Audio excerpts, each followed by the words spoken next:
নতুন শাসক দল এসছে, তো নতুন শাসক দলের কাছে আপনার কি চাহিদা? এখনও পর্যন্ত যা দেখছি তাতে তো আমাদের চাহিদা পূর্ণর দিকে লক্ষ্যেই আছে। কারণ চুরি চোরচুরির বিরুদ্ধে গেছে এবং আমাদের যে সরকার, নতুন যে সরকার, সে বলছে যে আগামী যারা তৃণমূলের দুর্নীতিগ্রস্ত ব্যক্তি তাদের বিরুদ্ধে তাদেরকে গ্রহণ করবে না বিজেপি পার্টি। সেই জিনিসে দেখা যাক, আমার মনে হয় ভালো হবে।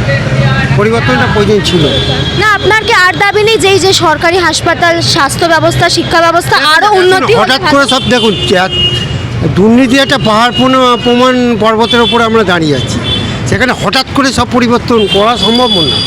আস্তে আস্তে হবে, দেখি, অপেক্ষা তো করতে হবে। সবে সরকার আসছে, এখনও পর্যন্ত শপথ গ্রহণ করেনি, তাকে নিয়ে আমি আকাশচুম্বী এক্সপেকটেশন করে তো কোনো লাভ নেই। দেখা যাক, উনি যে প্রতিশ্রুতি দিয়েছে, ভারতবর্ষে 26টা রাজ্যে রয়েছে বিজেপি, তারা দিব্যি চলছে, নিশ্চয়ই আমাদের রাজ্যে সেরকম উন্নতি হবে, ওরা সময় দিতে হবে। মমতা বন্দ্যোপাধ্যায়ের যে 15 বছর রাজত্ব করে গেছে, তার পতনের কি কারণ দেখতে পাচ্ছেন আপনি? ভাইপোবাজি এবং চরম দুর্নীতি, আর কিছু নেই, একদম।